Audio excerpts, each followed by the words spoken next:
Hello and welcome to another offseason edition of Yesterday in Baseball. My name is Luke and we've got a great show for you guys. We're now in December and we have lots of fun to talk about as we had some good free agency action over Thanksgiving. Once again, I hope everyone had a great Thanksgiving. Starting off with a couple kind of rumors though. Starting off, the Angels expect Anthony Rendon to retire as they're talking about buying out the final year of his contract so he can just go. They don't have to worry about him anymore. And that'll probably go down as one of the worst sports contracts of all time. I mean, he signed that mega deal, and he's just not played many games for them. Since joining the Angels, he's only played 257 games for them and has put up a total of 3.9 WAR, so not great.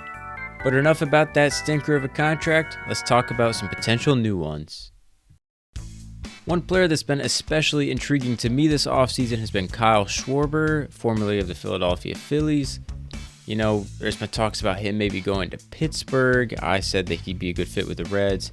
And the reports are at the moment that the Phillies and Schwarber are still fairly far apart in talks about a next contract. I'm sure the Phillies are trying to lowball him here. So, again, we'll see what happens. He's been a key part of their run and their success lately. So I would be surprised, honestly, if he ends up leaving. But I do think it would be more fun if he left.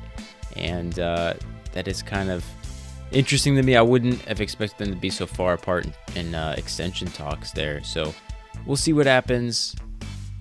My prediction from last Tuesday's show was that he'll end up going to the Reds, like I said. But honestly, in my gut, I feel like the Phillies will probably find a way to keep him for at least a year or two.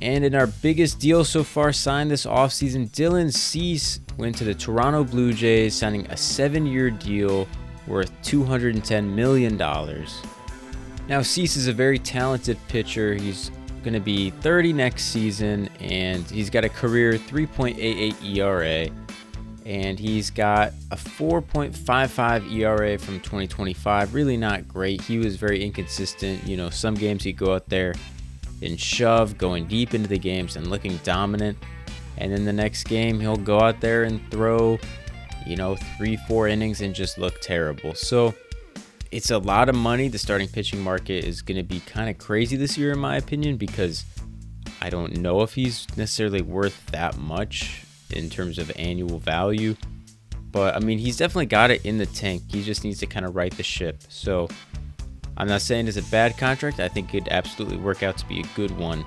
But also the Blue Jays really looking to go and spend. I think that could mean a number of things. Does that mean Bichette doesn't come back? The thing is, their best pitcher, Trey Savage, isn't making much money, and he won't for a good while. So they can kind of afford this short window. I would assume Bichette wants a longer deal. I don't know if the Jays will want to have him and Vladdy on those longer deals. In my mind, it kind of tells me that Bichette is gone, but that's hard to say. Dylan Cease, though, that's a big deal. They're really trying to go all in, and that's pretty fun. Hope we get to see the Blue Jays back making another run this upcoming postseason. Next up, Ryan Helsley, the famed closer, signed with the Baltimore Orioles to a 2-year contract with an opt-out after 2026. Helsley was lights out during his time in St. Louis as he put up a 2.67 ERA in his 7 years there. And then with the Mets, he kind of imploded at the end of last year with a 7.2 ERA. A lot of people thought maybe he had a tell going on or something, maybe just uncomfortable in a new place. But I think this is a good signing for the Orioles. Again, what they really need is starting pitching help, but it's never a bad idea to bolster pitching at all. He'll definitely bounce back. As a Cardinals fan who's watched a lot of Ryan Helsley, he's got great stuff. Towards the last couple of years, he's kind of lost some of the consistency in terms of command and stuff, but that's kind of your typical closer behavior. It wasn't like his best year was 2022, where he was just, truly lights out. And I've no doubt that he can return to that form. That was an incredible year, 1.25 ERA. Baltimore is getting a good talent here. But for Orioles fans out there listening, I wouldn't be too worried. I think the Mets situation was kind of a fluke. I remember, early on in Helsley's career, he wasn't great with inherited runners, but he eventually kind of righted that ship, and As a closer, coming into clean innings and, having no one on base, he seemed to have no problem getting people out. So, he's a guy with a career 2.96 ERA. I would be pretty excited about that at the back end of your bullpen. Next up, we have another big reliever signing. Devin Williams is going from the Yankees to the Mets. Again, he's another great reliever who's kind of had some fluky bad action. He put up a 2.45 career ERA so far, and he put up a 4.79 last year. Was not great. It's a very similar kind of arc as Helsley, who, Williams has had a 1.83 career ERA with the Brewers. He goes to the Yankees, puts up a near 5 ERA, and just kind of can't seem to figure it out. And again, like I was saying with Helsley, that just kind of happens with relievers from time to time. That happens with starting pitching often as well.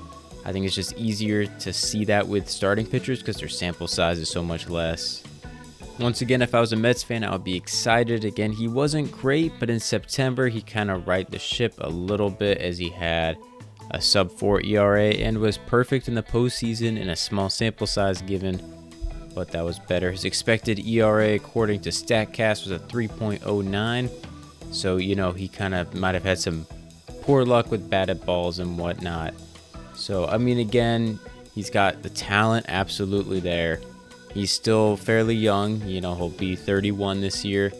And I think that he's going to be the guy, one of the guys there at the back end of the bullpen. I saw they're still in on bringing back Edwin Diaz, which would be big for them. So overall, good signing. I think he's going to have a lot of success, wherever he goes, regardless of what happened last year.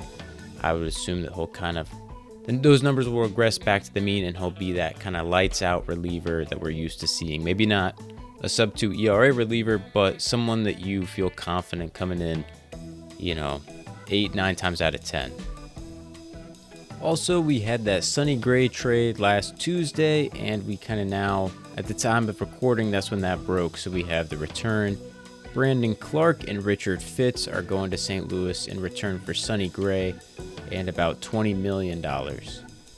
Again, I think this trade benefits both sides. The Red Sox get pitching, and the Cardinals, they get some relief in the pocketbooks as they'll save about $45 million in total over the next couple of years. But again, Brandon Clark, they say, he's a good high strikeout left-handed pitcher. I think his biggest issue struggles with command at the moment. He was in high last year. Again, he's got good upside. And I think they say they wouldn't expect him to be in the majors probably at the earliest mid-2028. So a little bit of a project there, but very excited about him. Anytime you can add guys of that caliber in just terms of arm talent, that's really promising.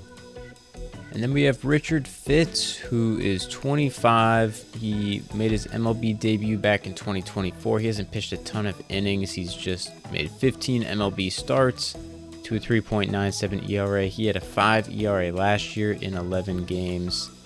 Not great. His ERA plus was an 83. But again, I think that the metrics have him as, he got a little bit unlucky at times. So, the hope for me is that, he gets some better batted ball luck. Maybe his stuff plays a little bit better at that bigger ballpark over at Busch. We'll see, but I think that's going to be a good trade for both sides. Anytime you can kind of restock an old player for some good youth, especially in the position the Cardinals are in. They didn't need Sonny Gray in the position they're in. So I think it works out for both sides. So that is everything we have to talk about today on Tuesday, December 2nd. Thank you guys so much for listening. Unlike last week, we will be back this Friday, potentially with our special guest Alex making another appearance. We'll have to see though. Again, hopefully the news keeps on flowing, and I hope we get a big week of news next week. I'm very excited about those winter meetings. It's that first bit of life you have, and then you kind of roll into the holidays, and then come out on the other side, and it's like a month till spring training. So we're getting there, people, one day at a time. We're getting closer. So thank you guys so much for listening. If you've made it this far, please consider subscribing, and feel free to check us out on Spotify. I'd love to have you guys, listening wherever you'd like. Thank you again for listening, and see you guys again on Friday.